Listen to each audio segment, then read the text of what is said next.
Hello everyone, and welcome back to the next video in the series where I'm building a garden room stroke music room. In this video I'm going to be doing the plasterboarding.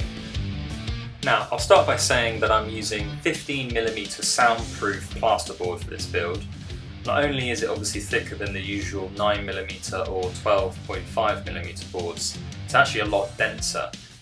This means this stuff is seriously heavy, and you can just about carry a sheet of it, let alone lifting up onto the ceiling.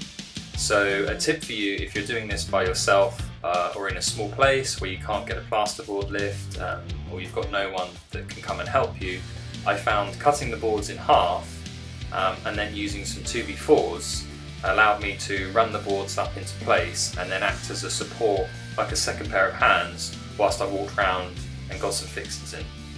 Not the most elegant method, but it worked. So jumping back to how I decided to do this build, plasterboarding itself is pretty straightforward, but the soundproofing element obviously definitely isn't. I researched lots of methods, followed other people's builds, and in the end, due to a combination of simplicity, available materials and the cost, and the supposed effectiveness of materials, I decided to go with 2 layers of 15mm soundproof plasterboard and then sandwich them together with a product called green glue. And I'll come back to green glue and explain what it is and how it works later on in the video.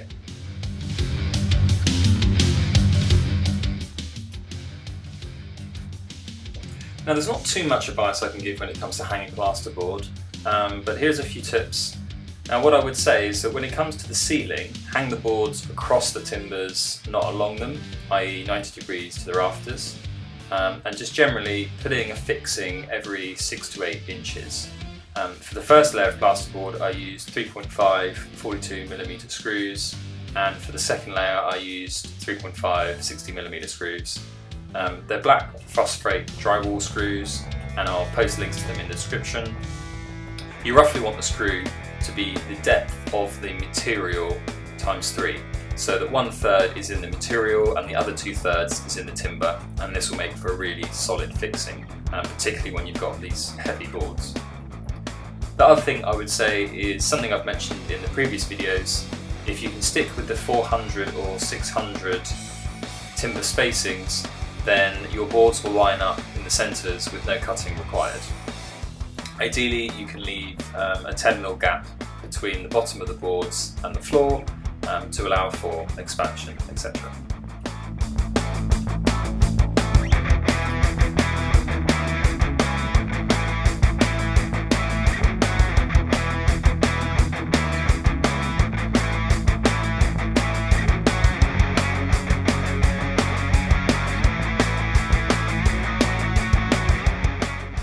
Now that generally speaking most of the first layer of plasterboard is done, I'm leaving a part exposed for the electrician. I'm starting on the second layer. Now the first thing I'm doing is going around all of the corners, all of the joints with an acoustic sealant, and this is going to help create that airtight seal that we're looking for. The next thing I'm doing is covering the back of the board with this substance called green glue before fixing it through the first board into the timbers behind. So what's green glue? It's a soundproofing material which is dispensed using a caulking gun. It does have some mixed reviews, to be honest, but I decided to go for it, and I have to say I'm impressed with the results I've got so far. Now according to the manufacturer, and this is by no way any official endorsement, it is a unique polymeric formula that converts the mechanical energy from sound waves into small amounts of heat. So basically when it's sandwiched between 2 layers of drywall, plasterboard, it forms a dampening system that results in sound being dissipated into small amounts of heat. Now I have to say that I put some layers of this up, and I put a piece of plasterboard next to it without the substance, and knocked on the 2 with my hand.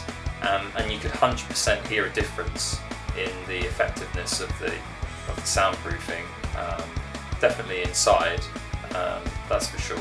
So I'm happy it's doing something, and I know you guys are quite keen to hear how effective the whole build is. I will be posting videos at the end of the series, so stay tuned, and we will get there. And I'm looking forward to showing off how well the soundproofing has actually worked. A couple other things to say about it. The manufacturers recommend that you use 2 tubes per 1 sheet of plasterboard. That's a standard 8x4 sheet, and to also apply it in a very sort of random, sporadic pattern, as opposed to a uniform pattern.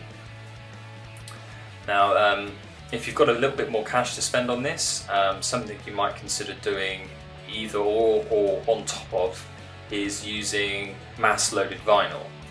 Again, it's a really dense material which you can fix and sandwich to the walls, but by the nature of it, it will help absorb different frequencies to the plasterboard, particularly better at the lower end, so better at catching bass. So it's again quite expensive, it's also very heavy, but you may look into that as well if you're interested in getting a really effective soundproof room.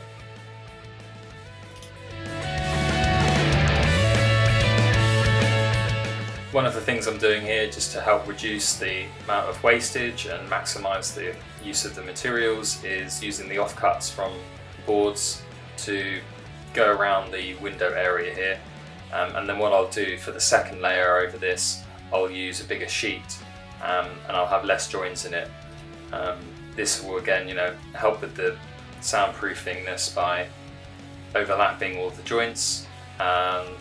And the other thing, when I come to plaster this, which you'll see in the next video, it's going to make life easier by having less joints visible on the top side. So lots of joints behind on the first layer is not really a problem. Seal them up, put the second boards over, and then we'll be set for plastering.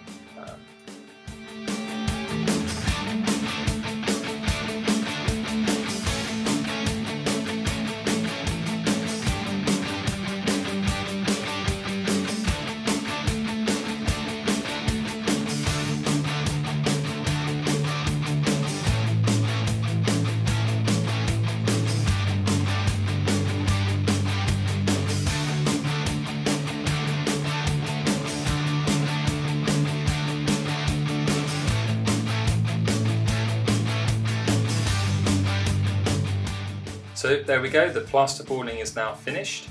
In the next video I'll be doing the plastering, and I'll show you which method I'm going to use and how to do it. So until then, stay safe. Thanks to all of my new subscribers, thanks for all the comments, keep it going, keep sharing, liking, subscribing, and we'll see you in the next one. Bye for now.